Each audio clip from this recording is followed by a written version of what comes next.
Hey guys, how's it going? Welcome to my video. Alright, we are going to do a quick DIY if you guys want to reprogram your ECU or reset your ECU. And you guys can do this without using any kind of tools except a paper clip. Now, most of the times when you guys have this issue, you guys would have ECU issues. A lot of times what happens is you need to change up, change out, replace the ECU itself on your Lexus and Toyota for whatever reason. Sometimes it's damaged. Sometimes you guys in an accident, there's a hard code set on the ECU for whatever reason. It stays there. Your car could be working, it could turn on, you're going to get a check engine light or whatever. And it's just a hard code that's in the system, printed onto the ECU. Can't clear it even if you change out the part. If it says, you know, the OBD error code says it's this part that has issues, the crankshaft, the camshaft position sensors, and you change that out and you still can't get rid of the code.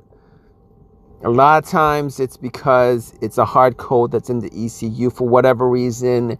The ECU is malfunctioning, and that's one of the problems you might have. Or maybe the ECU has issues itself for whatever reason.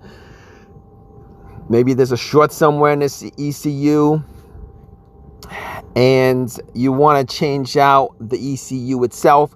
Just by replacing the ECU itself, it's not going to get your car to start because the immobilizer will keep it from starting.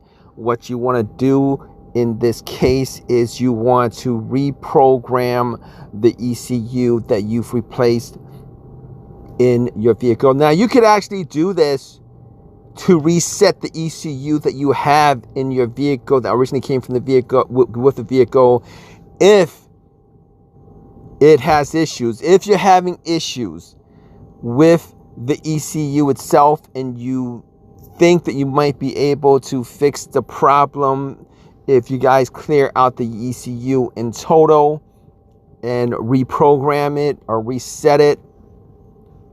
A lot of times you guys tried the other options where you take the cable off the battery just to reset it, or you connect the positive and negative cables together after you take them off the battery and essentially use a zip tie to tie them together for 30 minutes or whatever, and that still doesn't get rid of your issue and you think your ECU is the problem.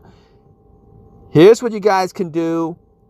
This is a quick fix. Now, normally you could do this with a scan tool, with one of the more expensive scan tools. You might be able to do this if you guys have a scan tool that reprograms ECU.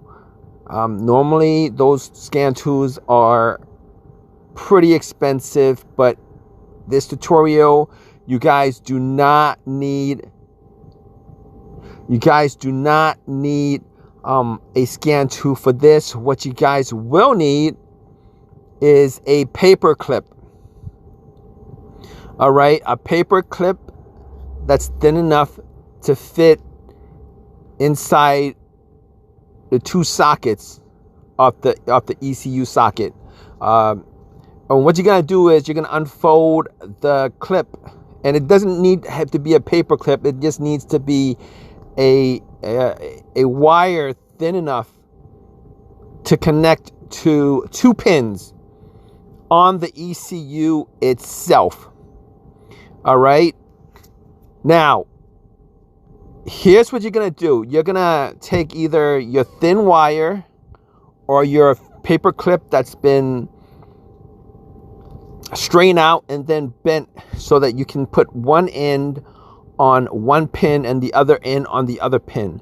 All right, you're gonna put it on pin 4 and pin 13.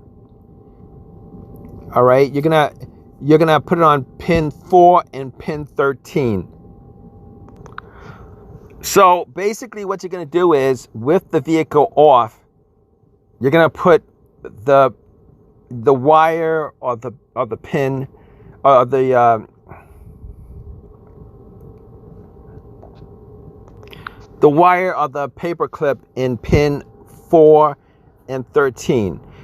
After that, you're going to put your car on the on position. Now, the on position is the position where all the lights on your dash are on, but your engine is not running. All right. Normally, that's the second position before the crank position. And what you're going to do is you're going to leave it there. You're going to leave it like that for 30 minutes. It's got to be at least 30 minutes. It could be a little bit over 30 minutes. It can't be under 30 minutes. So you don't want to start the car. You want to have it on the on position. All right. And you're going to leave it that way. You're going to have a timer, and you're going to time it for 30 minutes. It can't be less than 30 minutes, but it can be more than 30 minutes. 30 minutes, 35, 40 minutes. But it's got to be at least 30 minutes. After the 30 minutes is up, what you're going to do is you're going to turn the car off and then turn your car back on.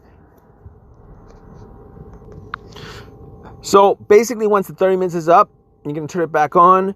And what happens is it's going to program your engine computer and your keys so that the immobilizer will allow your car to start with the new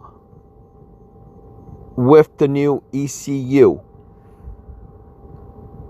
Hopefully this has helped you guys out.